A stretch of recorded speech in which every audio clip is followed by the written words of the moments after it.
And yeah, just thank you again for coming, and please give a warm Marlboro welcome to Thomas More.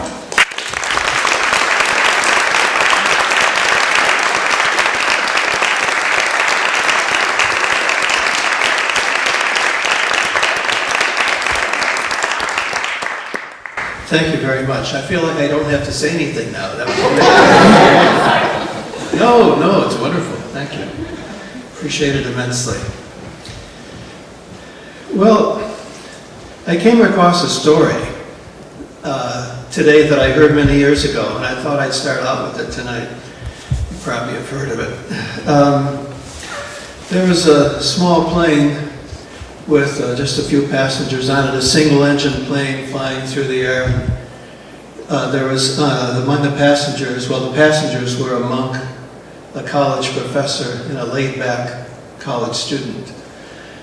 And suddenly the engine stopped running, and the pilot said, "We're going to have to jump. Unfortunately, we only have 3 parachutes." He said, "Well, since I'm the pilot, I'm going to take one," and he jumped out. And then the college professor said, "Well, I'm one of the smartest people in the world, so the world needs me. So I'm going to take one." He jumped up. The monk was kind of worried. He said, "Well, I'm a monk. I should probably give my parachute to this college student here." And the college student said, "Oh, relax, take it easy. The smartest man in the world just jumped out with my backpack."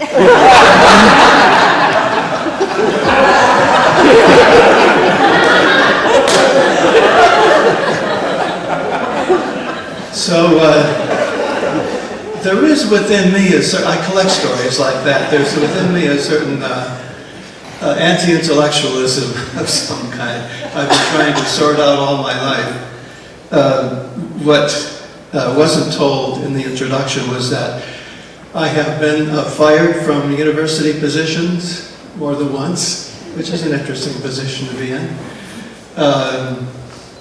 So I have a mixed relationship to the academic world and to the intellectual life, but I love those stories where the professors get it in the end. So, but that will come clear as I go on and talk to you tonight. I think the best way for me to start with you on the theme, I want to talk about both a liberal and a liberating education, is to just rehearse, go over again, just the basics of what I do. I didn't plan on doing this, writing about the soul in my life. And when I was a kid, I never said, when I grow up, I'm going to write books about the soul. It just wasn't that kind of a thing. It's just a calling. It's one of those things that happens. And I end up writing books, and every one of them says something about the soul. And I'm still at it. I'm just finishing a book now on the soul of medicine. So I'd like to just tell you briefly what all that is about.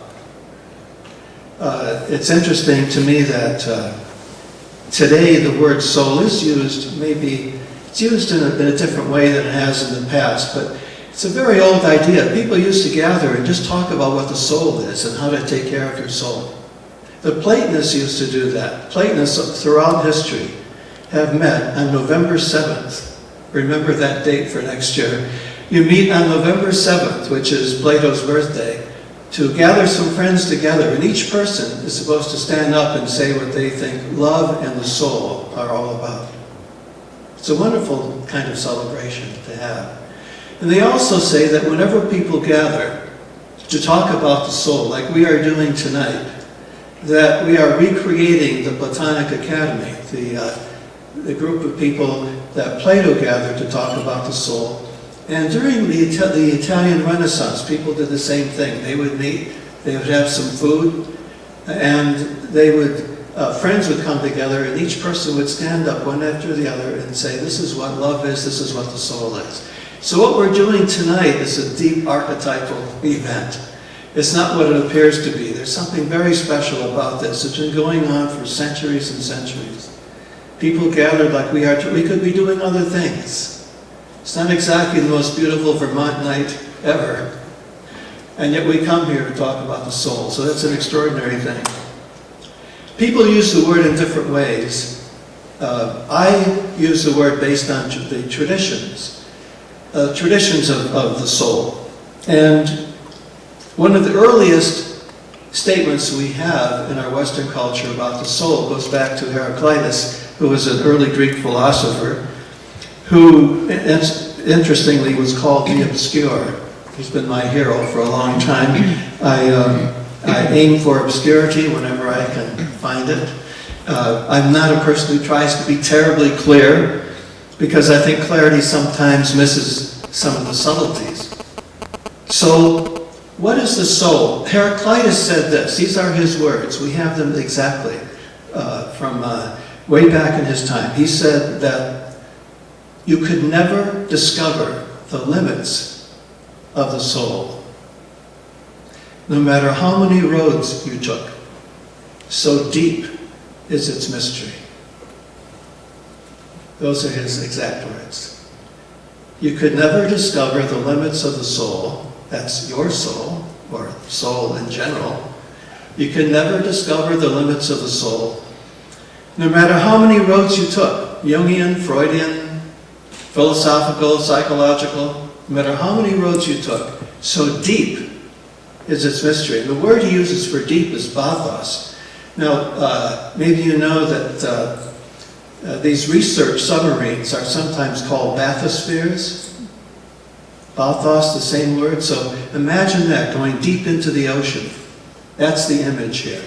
You could never discover the limits of your soul. So deep is its mystery. And the word I'm translating as mystery is logos.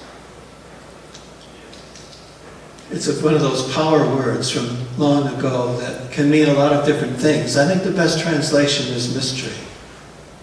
So think about that for yourself as I'm talking here.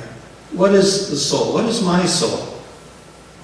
If someone says, tell me something about your soul, you can just quote Heraclitus. I could never discover the limits of my soul. No matter how many roads I took, so deep is my mystery. And that has been the basis of all my work, really. That's why I use the word mystery in so many of my books. I use it about marriages in my book Soulmates. I always have been arguing, but since I think mystery is such an important thing, I have spoken against such ideas as communicating in marriage. It's always seemed to me that communicating doesn't make too much sense. You know, trying to get people to communicate. Marriage is this profound mystery. I mean, imagine people come together out of their families that are so complicated and, you know, at least half psychotic. I mean, you know, just really complicated families. We come together and we bring these two worlds together, and people don't have a clue who they are. They have no idea how vast each person is. You try to communicate across that divide, I don't think it can be done too well. So I've just thought, you know, let's not try that one. Let's not try to communicate. Let's do something else. Let's be together, let's have some life together, but let's not worry about communicating quite so much. I've also suggested that maybe compatibility is not the most important thing. Because, I mean, just think of it, we are so individual. Any kind of compatibility we would have would be so slight compared to the full mystery of who we are. So I've applied these ideas in anything I've touched, anything I've written about, all these books, including this latest one on medicine and illness. It's a great mystery. And the doctors hate to hear that when I say that to them. I speak to doctors quite often, medical doctors. And they tell me, we know everything. Like the guy jumping out of the plane. That's why I like that story. They tell me we're going to know everything about medicine in 10 years. That's what they tell me, literally. And I say it's a mystery. Illness is still a mystery. The human being is still very, very mysterious. That's what the soul is. We have souls. We can't fathom who we are, and we could live from that place. Now, the problem in education, I think, has been that we have been caught up in a particular mythology for the past, I don't know how many years, maybe 300 or 400 years, maybe more, maybe less. Certainly the 20th century was the pinnacle of it. And I guess we could call it the mythology of modernism. We're modern people. And the 20th century was a time of great achievement for the modernist myth. So we now have iPods, thanks to the modernist myth. We have terrific computers.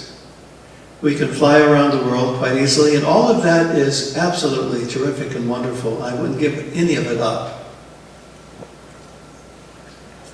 But the myth of modernism, especially in the 20th century, did not give us world peace, did it?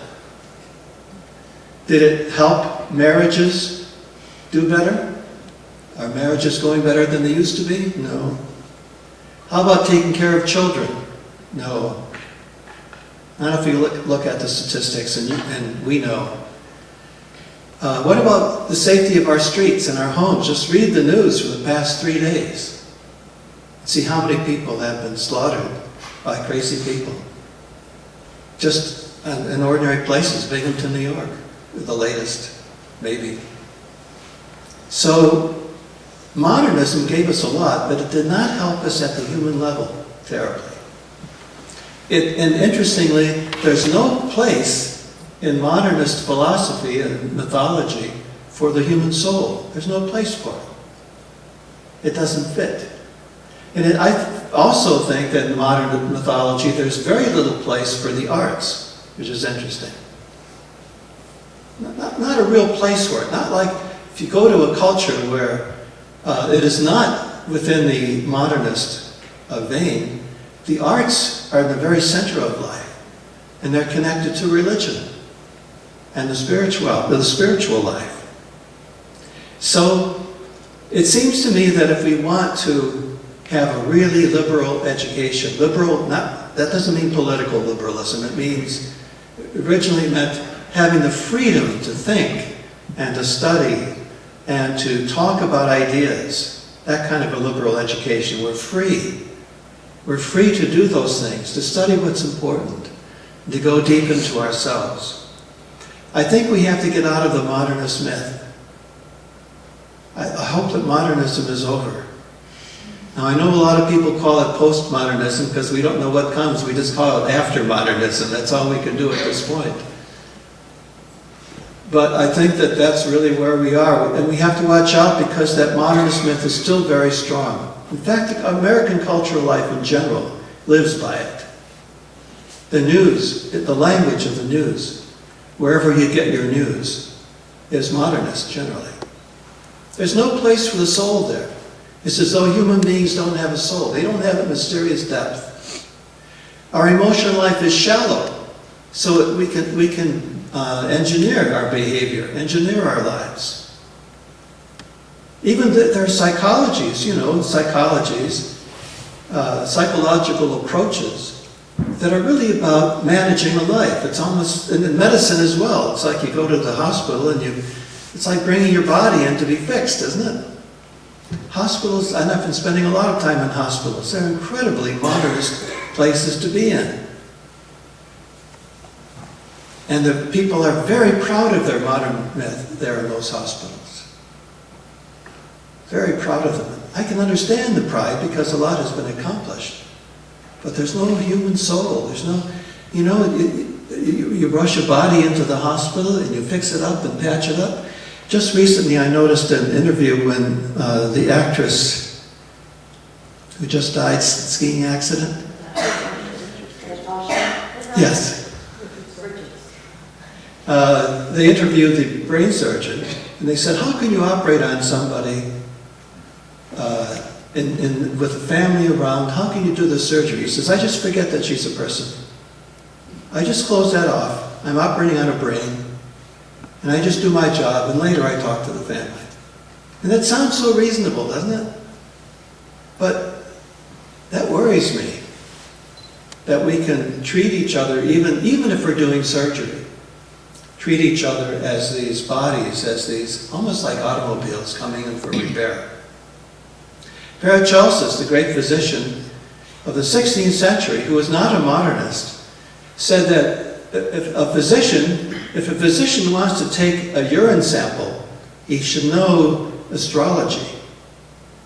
Can you imagine that? He should know astrology. He should know what's going on in the sky. Is the moon right for it? Can you imagine going into a pharmacy today, CVS or whatever you have here? Go into the pharmacy and say, do you think the moon is okay for me to get this prescription today? We don't think that way at all. We don't think, that the world has anything to do because we've abstracted everything down. So we've lost the soul of things. We've lost the soul in medicine, the soul of our illness, the soul of our relationships. And then we wonder why people are going nuts and crazy and shooting their families. Why are they doing it? I would say from loss of soul. In general, that's the general problem, loss of soul. If you have a soul, you can feel for another person. You have that depth. You have that depth of feeling. You're a person who has depth. You have the depth of your family behind you and your family ideals and your values. And you've thought about things, and you have the depth of your spirituality. Anyway, so there have been in this modern world, modernism has given us a lot, but it hasn't given us enough, so it's time to move on. Let's hope the 21st century can move to another myth, a different mythology of what we're all about. And in education, I think we have a lot of guides for that. In education, what it can mean is moving away from seeing education as training to get a job and to make money. That's absolutely essential, and it's an important consideration. I don't want to say it's not, but it's not the whole story. It's not the whole story. And if you read the older philosophers and physicians of the past, what they say is that what you need is this sort of big nest of soul, of the soul values, human values, broad vision, and within that you can put the training fantasy if you want. I'm out to make money and I have to be trained and get skills. Those are important things, but they fit within a larger context. The Greeks called that kind of education paideia. Paideia is what they referred to it. And for them, paideia had two goals. One was the development of a person's own individual, what they call arete, which is kind of the coming together of your talents and your personality and your family background, all of that coming to a point and a pitch in you and in your creativity. That's the arete. And the second part of it, the education paideia, was to create citizens, members of community, to create people who can be in community, who know how to be in community, whether it's the community of a marriage or a family or a city or a nation or a world community. Imagine if our education were aimed that way. Maybe it is here. But imagine if that were our educational idea, our vision, that we create these individuals whose creativity just sparkles and shines and comes to a point. In their own individuality, that's what arete is, the individuality, not like anybody else. And secondly, that they are people who are able to be in community, in all these different forms of community, and be citizens and contribute. Sounds like a pretty good goal to me. And that's I would call it the soul of education. I think there are two other areas of education, this kind of education, I particularly am interested in. One of them comes from my identity, the hat I wear as a psychotherapist. I see people doing crazy things in this world, all around us, of course, but really outrageous things, like recently a man in the Washington state killing children and his family out of jealousy, not being able to handle his wife going off with someone else, even though they had separated. Well, those of us who are therapists see that story all the time. It's a very, very common story that you see in therapy. And what does it show us? All of this acting out of jealousy all around us. To me, it shows that we have not found ways to educate ourselves, and especially our younger people, psychologically. You know, it's no big deal to learn how to deal with jealousy. I mean, it really isn't. It's a powerful emotion, but just a few good ideas and a little bit of practice, and it's not so bad. You can deal with it. But people go crazy. Every community, I'm sure, throughout Vermont, people are killing each other out of jealousy, hurting each other, domestic violence from jealousy. Why don't we have a sort of jealousy czar somewhere? Some kind of, why haven't we paid attention to this? Or why don't we educate people, our people, in how to deal with these difficult emotions? I would think that's part of education as well. It's not all that difficult to do.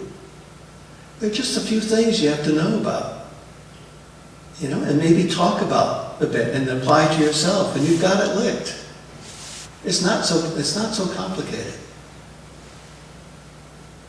But we don't teach these things, we teach facts, and I think we're shy of maybe touching the soul.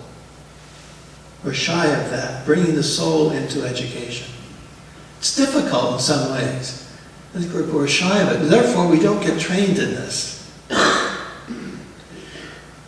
There's a related experience of mine. One time I lived in a place where there was a spiritual community down the road from me.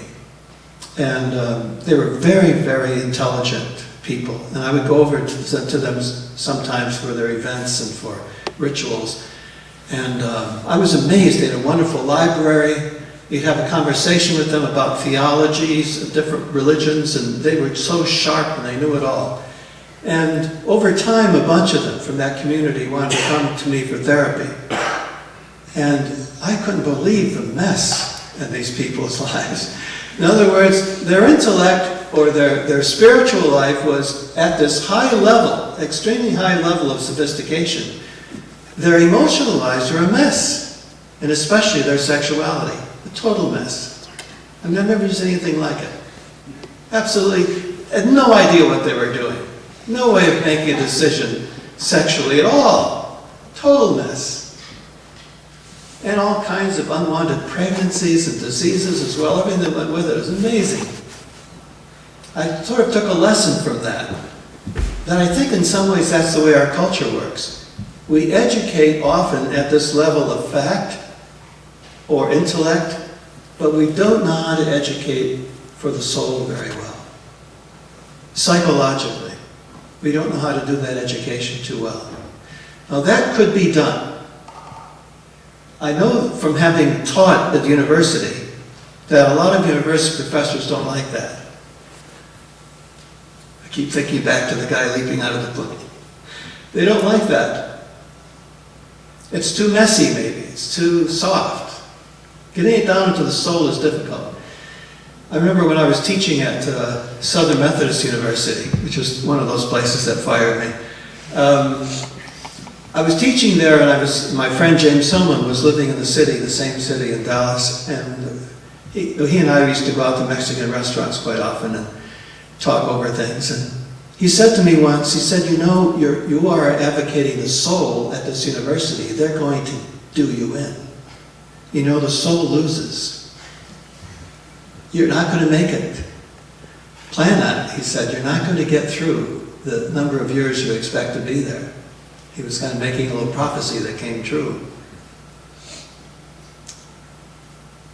So I think it takes a different vision to be able to address the needs of the soul in education. But if we don't do that, I don't know how we're going to survive. Because soullessness or loss of soul or confusion of soul is responsible for so much of our violence, whether it's international violence. I mean, just think of what goes on internationally. There's absolutely no psychological and emotional sophistication about that, is there? Listen to the politicians talk. If people talk to each other that way, we'd all be shooting each other all the time. So we have a lot of work to do to educate ourselves in how to deal with the soul issues so that we don't act them out all the time.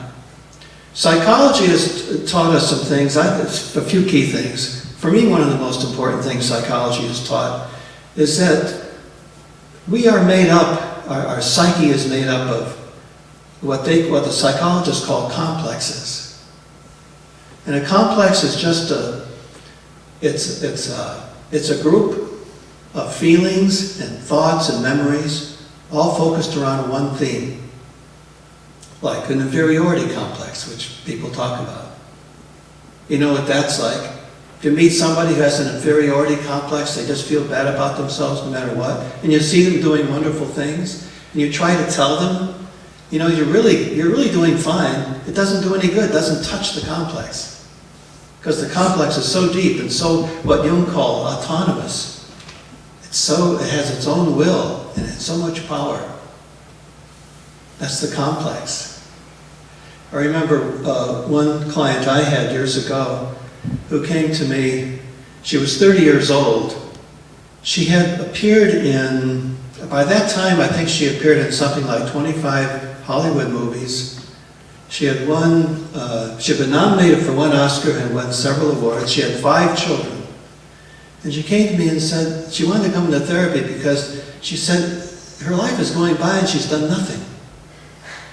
She hasn't accomplished anything in her life. Now, most people would say she'd accomplished a fair amount.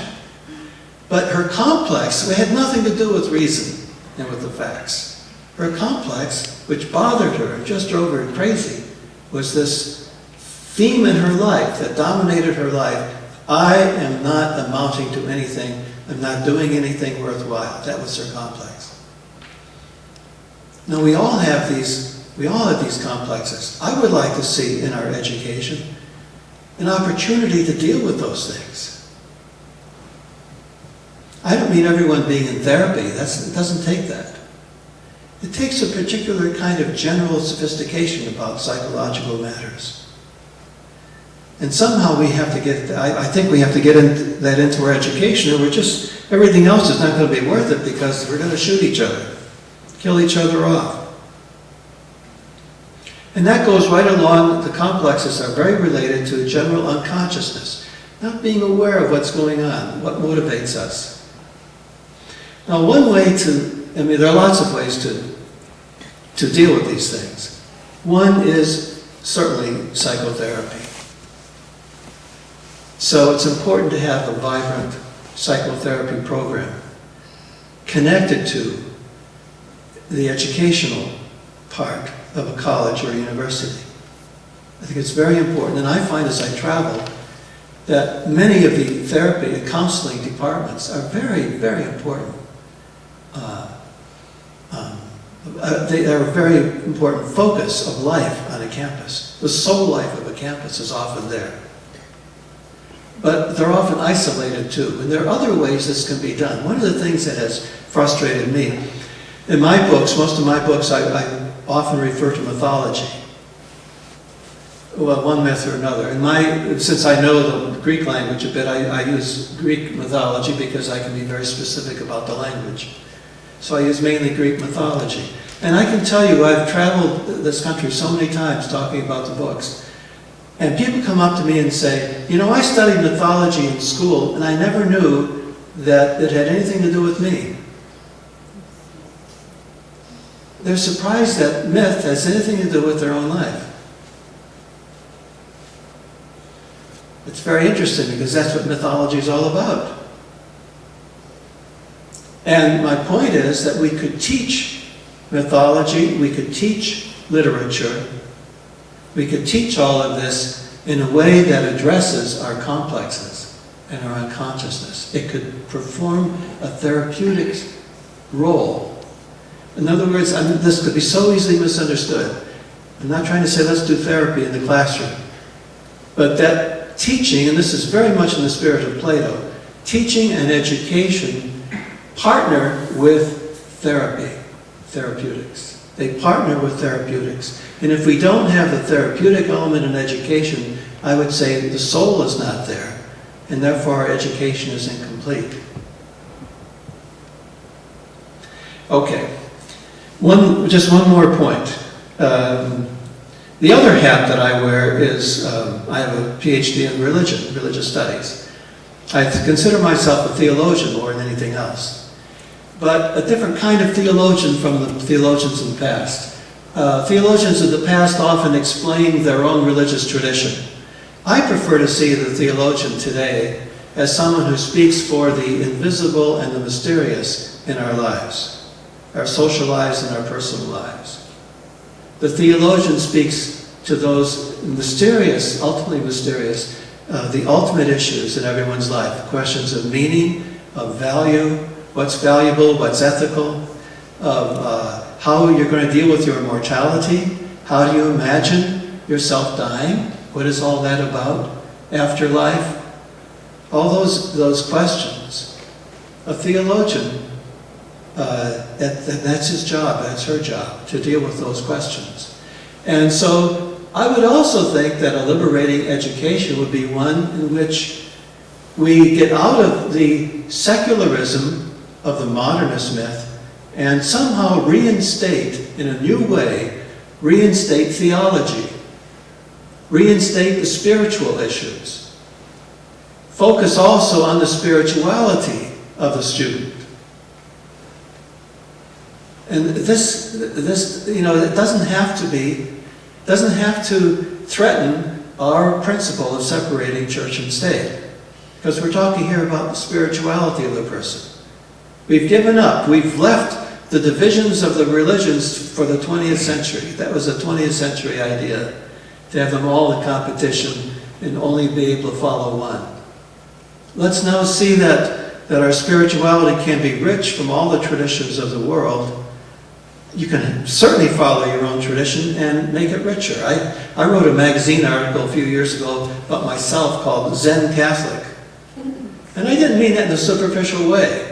Zen Buddhism has done a huge amount for my Catholicism. It's in no way a conflict.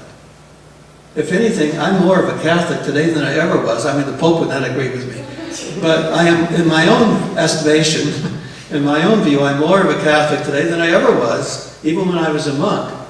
Partly because I've been so influenced by Zen Buddhism and Sufism and Greek spirituality. So I think it opens up, it's a great liberating thing to open up the possibility that we are people, the traditions say, we are made up of body, soul, and spirit. Not mind, body, spirit. Body, soul, and spirit. And that's where education could be, educating in all three of those areas. So I'd like to finish by reading a couple poems to you about this. You like poetry right here, is that right? Good. Okay, I have some poets, some of my favorite poets. So I have to tell you a story first, so I'll get to the poem. A little story. A student was in a library trying to get his computer to work. And he's turning it on, turning it off, turning it on, turning it off. And there happens to be a Zen teacher nearby. The Zen teacher goes over to him and says, "Don't you know you can't get that computer to work by just turning it on and turning it off and turning it on and turning it off? You have to know what the problem is." So the student says, "Okay, what should I do?" He said, "Turn it on, turn it off." So he turned the thing on, turned it off, and it started working.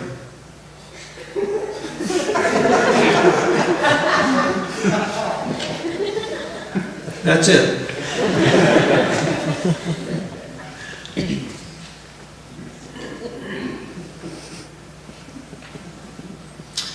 Fellow went into the library and said, "I'm looking for the power of now."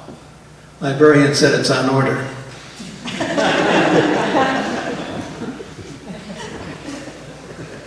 Those were poems, those are something else. Okay, listen to this.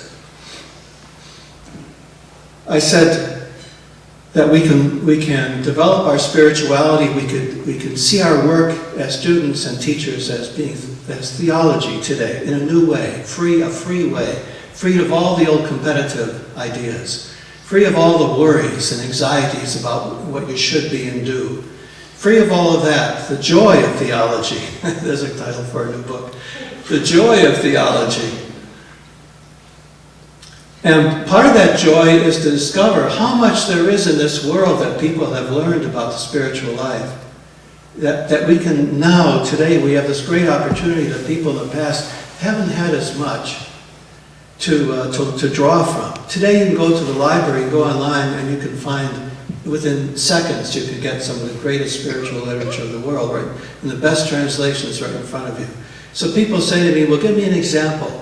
What kind of spiritual thing are you talking about that would help you? Okay, here's a little piece from the Tao Te Ching, which is, to me, one of the most remarkable, simple collections of spiritual teachings in the world. And I read it myself. I tell myself to read it once a year. There are certain things I do once a year. One of them is to read the Tao Te Ching. I actually read it a lot more than that, but all the way through once a year as a kind of practice. The other thing I do is during Holy Week, which is this week, I will listen to this Bach St. Matthew Passion on Friday. That's another one of my practices. But you can have your own. You know, in India you'd call it puja, right? You have your own ritual that you could base on your tradition, but make your own and use your own creativity and have the satisfaction of creating your own spiritual life and practice. And no one else has to do it the way you do. And yet you're honoring the traditions, and I'm still, as I say, I'm more of a Catholic than I ever was. So here's from the Tao Te Ching. Yield and overcome. Bend and be straight. Empty and be full. Wear out and be new. Have little and gain. Have much and be confused. Now that's a good meditation for a long time there.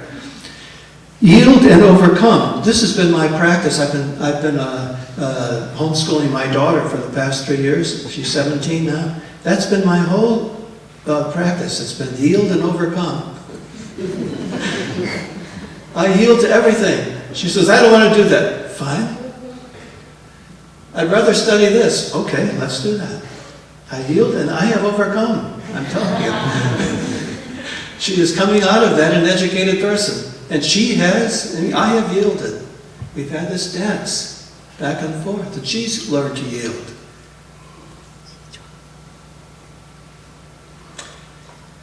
Here's one of my favorite passages from spiritual literature, from the Song of Solomon, or the Song of Songs. At night, in my bed, I longed for my only love. I sought him, but did not find him. This is from the Bible. At night in my bed,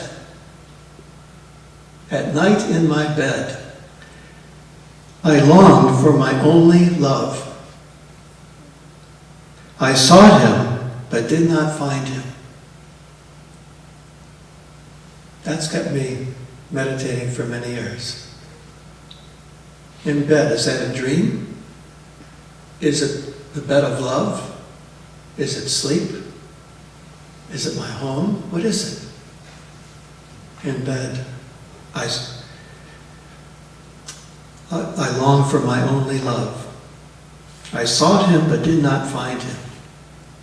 There's something in all the spiritual literature about not finding what it is we're looking for.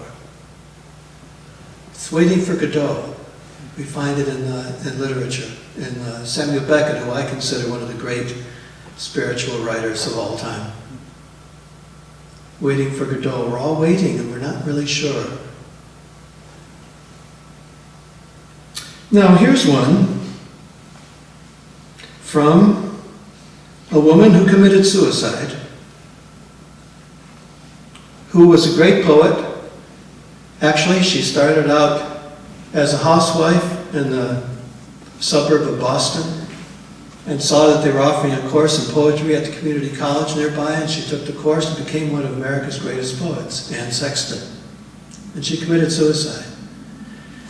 She would often spend weeks at McLean Hospital outside Boston, and she tells how she would get poetry readings and then rush over to the hospital. She couldn't stand the tension of giving the readings.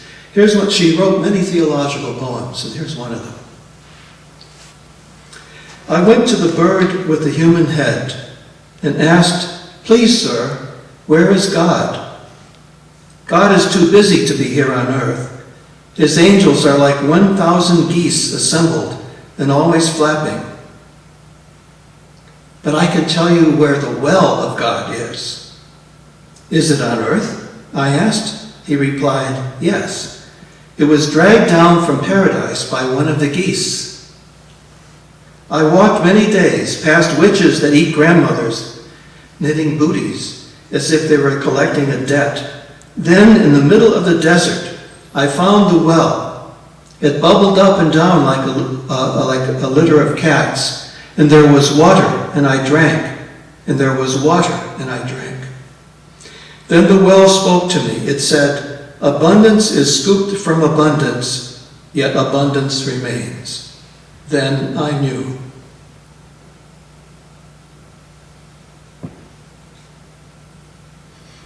This poem is called What the Bird with the Human Head Knew. If that isn't theology, I don't know what is. I have not too much of an idea what it means, but that's not important. It's a chant. Okay, another theological poem from one of the great theological poets, D.H. Lawrence. He has a great many poems about gods. Here's one. I refuse to name the gods because they have no name. I refuse to describe the gods because they have no form, nor shape, or substance. Ah, but the simple ask for images. Then for a time at least they must do without. But all the time I see the gods. The man who is moving the tall white corn. Suddenly it curves as it yields, the white wheat, and sinks down with a swift rustle and a strange falling flatness. Ah, the gods, the swaying body of God. Ah, the fall stillness of God, autumnus, and it is only July, the pale gold flesh of Priapus falling asleep.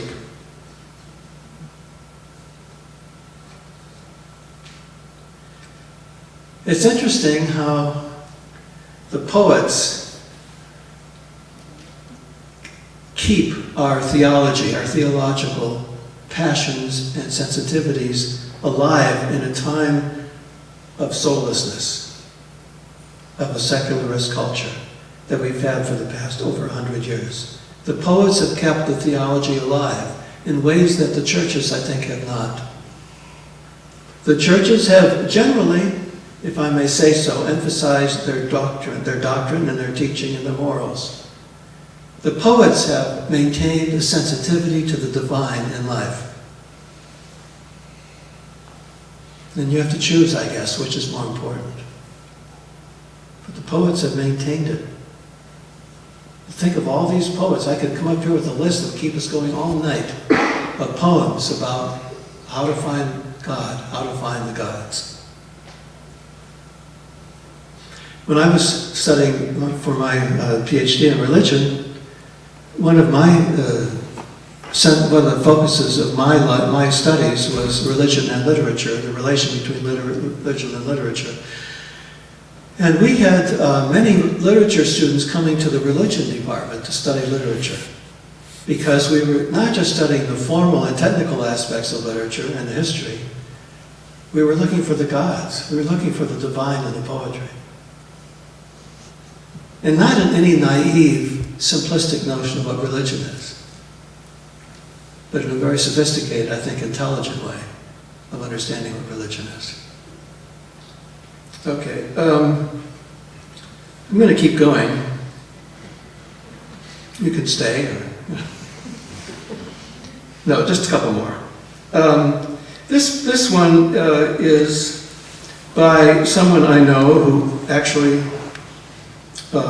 helped me do the editing on Care of the Soul many years ago, Jane Hirschfield. But perhaps the heart does not want to be understood. Your shadow falls on its pond and the small fish hurry away. They have their own lives, not yours, which they love. And if to you it is anger, bewilderment, grief, to them it is simply life. Their mouths open and close. Their gills, they are fed, they breathe. The gods are not large outside us. They are the fish going on with their own concerns.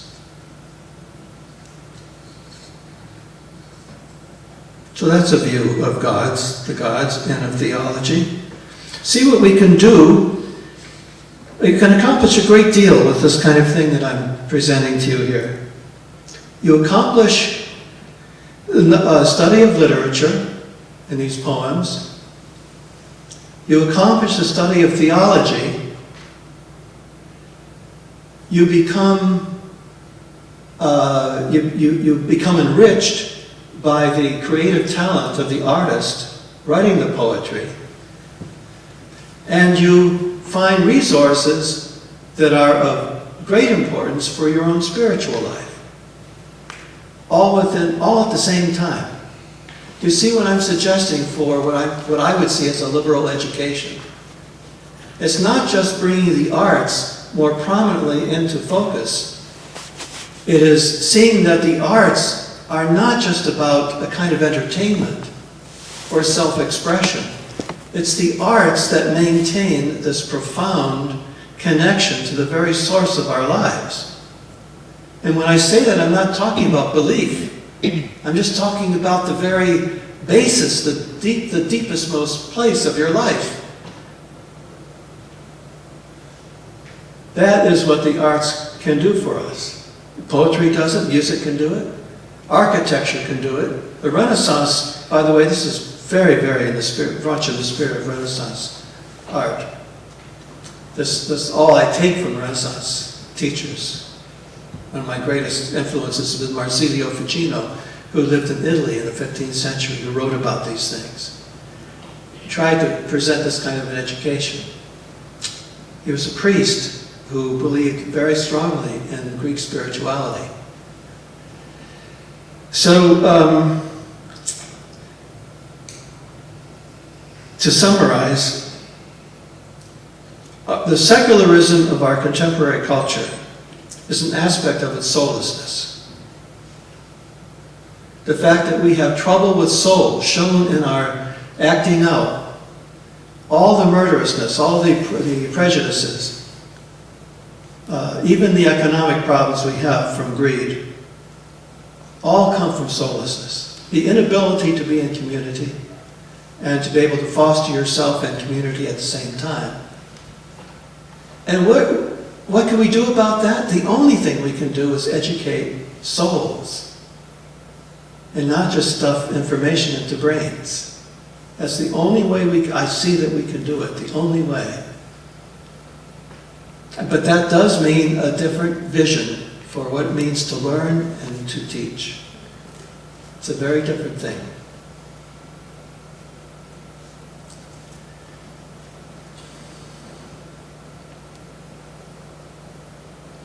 I think I'd like to tell one more story. I think those of you probably, I know some of you here can tell much better than I, but I'll try. Story of the Sufi. Tell me how to say Nasruddin? Nasruddin, yeah. Nasruddin was with a group of friends talking about what it would be like when they're dead. People were looking at them in their casket. What would they say? And one of the friends said, I hope people will look at me and say, this man lived by principle. He never forgot what was important to him, what was valuable, and we honor that. The second man said, I hope people will remember me as someone who was able to love my family, and love people and show my love in the way I took care of the people around me. And Nasruddin said, I hope people will look at me in this casket and say, look, he's moving.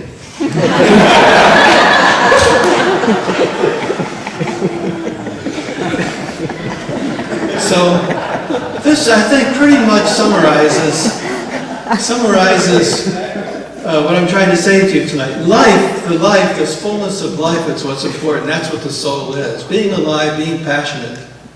And all these virtuous ideas that we get from a kind of strange kind of religiosity about being virtuous and doing the right things and all of that are not nearly as important as moving.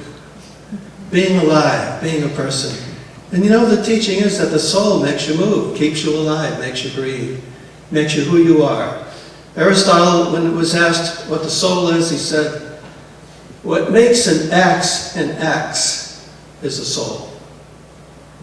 What makes the axe an axe is the soul.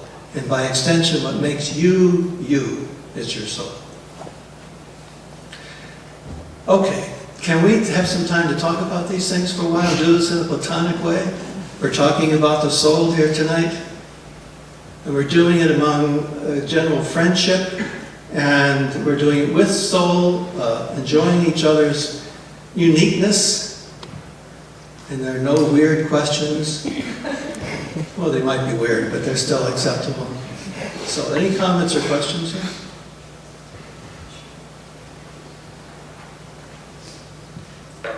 Yes, sir. Yes, this is going back to the beginning of the lecture, but you talked about the modernist myth, or myth of modernism, and you related that to how it kind of causes a lot of the craziness. That's right. But is that really a purely modern, in terms of contemporary facet of life? Is it? Do you mean like, did they not have these things happening in other cultures that were not so modern? Or did they not? I mean, and the other part of that is, was there a time when, the soul, as you seem to put it, like the whole human, whatever, was incorporated into society in the way that was done? Well, the way it's been done, the way people have tried to establish a soul-centered community in the past, as far as I know, two ways that are very related to each other. One is to form spiritual or religious communities. So, let's say in the history of the West alone, but it's also true in other parts of the world, people have tried to create a community where this acting out would not take place. And they formed religious communities which were quite successful, They were really quite successful. And it's very interesting to me that these religious communities were not just spiritual, intellectual groups. They didn't just come to meditate all day long. If you look at in history at some of the monasteries in Europe, they were mainly known for the wine they made, the great bread they baked, the food they grew. I mean, these were spiritual communities, but and the utopian communities in a way. They tried to live a soulful life, but the thing is, it was life. That's why I wanted to end with the story of Nasruddin, the one about his story, because that's what really ultimately it's about. The soul keeps you alive, it keeps you moving.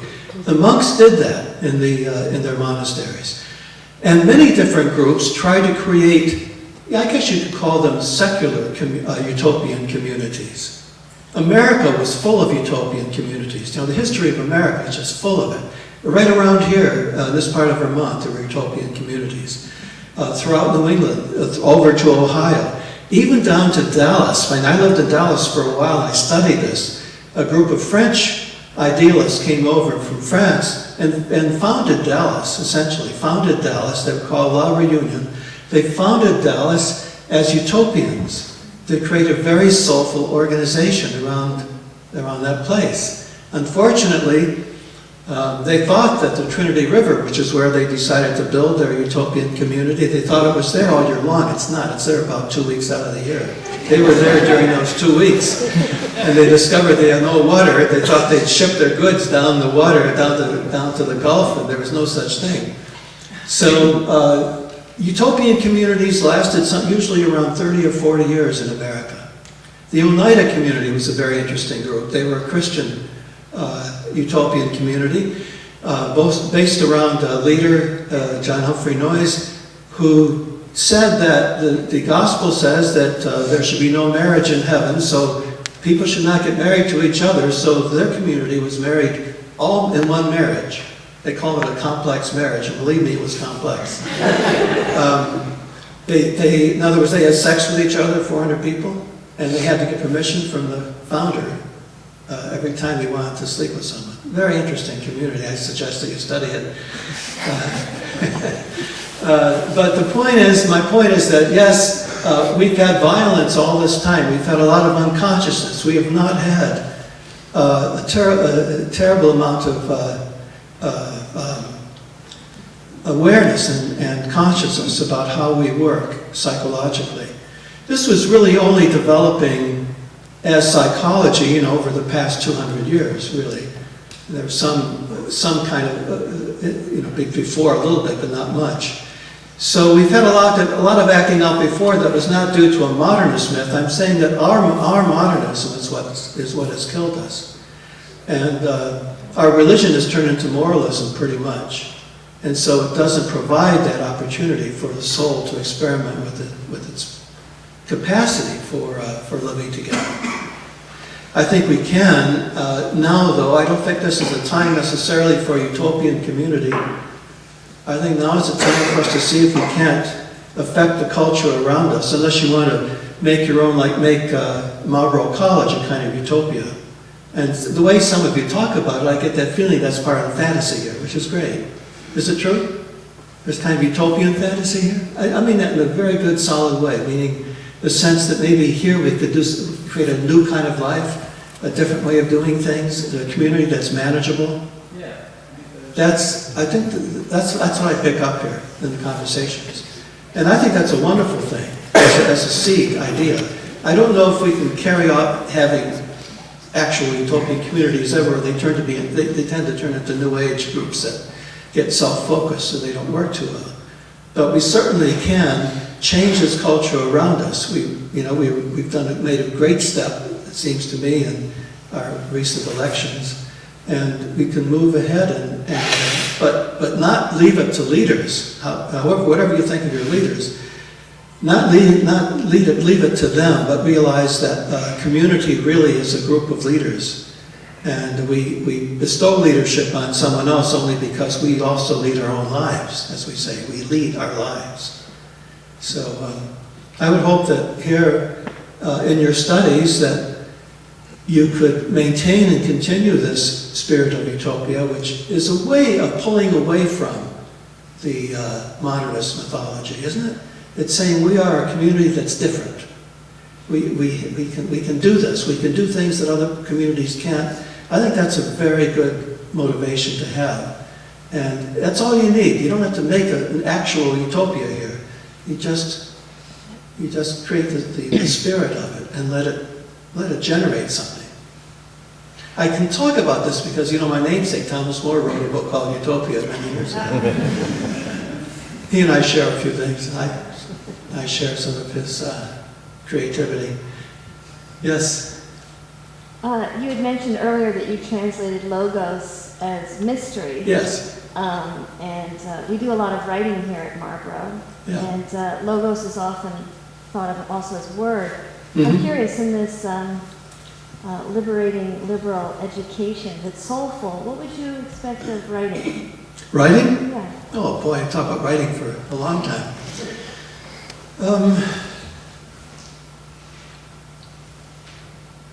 Well, a number of things. For one thing, you can write all kinds of things. Let me give you an example.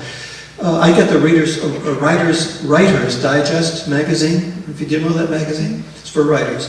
The last issue, they had a short story that won an award, a very short story. And I read the story and I thought, I almost felt like writing, maybe I still will write to them to complain, because it was one of these typical stories that, it's one of these dumb stories that has kind of a twist at the end. It's supposed to surprise you, like that's what you're reading for, to be surprised at the end.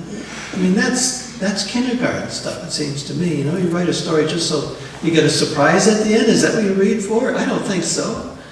And not only that, but it was, some kid bashed in the head of another kid, just for fun, sort of, at the end. And I thought, is this really what you want to give an award to? A story that's just about one kid bashing the head of another? I see the place for violence in stories.